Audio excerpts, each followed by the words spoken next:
যারা দুর্নীতি করবে তাদের দেখার জন্য তো দুদক আছে, তারা দেখবেন, তাই না? আমরা কখনো দুর্নীতিকে প্রশ্রয় দিইনি, দেব না। ঠাকুরগাঁতে যে সংস্থাগুলো আছে, সরকারি বিভাগগুলো আছে, তাদের সকলের সঙ্গে আমি বৈঠক করেছি।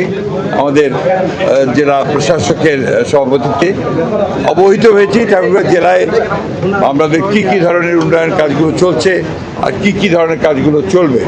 ইতিমধ্যে আপনাদের একটা সুখবর দিয়ে দেই যে ইতিমধ্যেই আমাদের এই মেডিকেল কলেজ স্থাপনের জন্য আমাদের টিম এসেছে।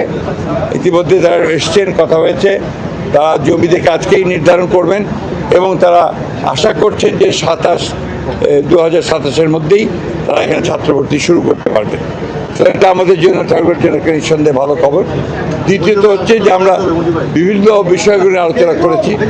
আমরা সবচেয়ে বেশি জোর দিয়েছি মাদক নিয়ন্ত্রণের জন্য। আমরা আশা করি যে আমাদের এসপি সাহেবের নিজস্ব ব্যক্তিগত তত্ত্বাবধানের মাধ্যমে অতি দ্রুত এর উপরে আজ থেকেই কার্যক্রম শুরু হবে। তৃতীয়ত আমরা জোর দিয়েছি একটা করে যে হাসপাতাল আছে, সেই হাসপাতালের সেবা উন্নত করবার জন্যে আমরা গুরুত্ব আরোপ করেছি। আমাদের ঠাকুরগাঁও পৌরসভার উন্নয়নের জন্য আপনার কাজ হয়েছে, কথা বলেছি আজকে। কৃষির উন্নয়নের জন্য আমরা কথা বলেছি, কাজ করেছি, কত অনেকগুলো প্রজেক্ট আছে, সেই প্রজেক্টগুলোকে বাস্তবায়িত করার জন্য দ্রুত ব্যবস্থা নেওয়া হবে। একই সঙ্গে আপনারা আমাদের যে খাদ্য যেটাকে আমরা নিরাপত্তা নিশ্চিত করার জন্য সেই ব্যবস্থাগুলো গ্রহণ করা হবে।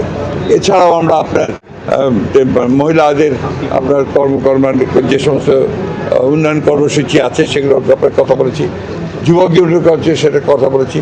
আমাদের যে ফ্যামিলি কার্ড, যেটা আমাদের মাননীয় প্রধানমন্ত্রীর সবচেয়ে বড় একটা আপনার কর্মসূচি, সেই কর্মসূচিকে অবিলম্বে আমার মনে হয় যে এই মাসের মধ্যেই হয়তো এটাকে আপনার ইমপ্লিমেন্ট করা হবে। রহিমনপুরের একটি ইউনিয়নকে ওয়ার্ডকে নেওয়া হয়েছে প্রাথমিকভাবে, এটার কাজ শুরু হবে আপনার পাইলট প্রজেক্ট হিসেবে। এইভাবে আমরা কাজ করি। অন্যান্য অনেক বিষয়ে কথা হয়েছে, প্রত্যেকটি বিষয়ে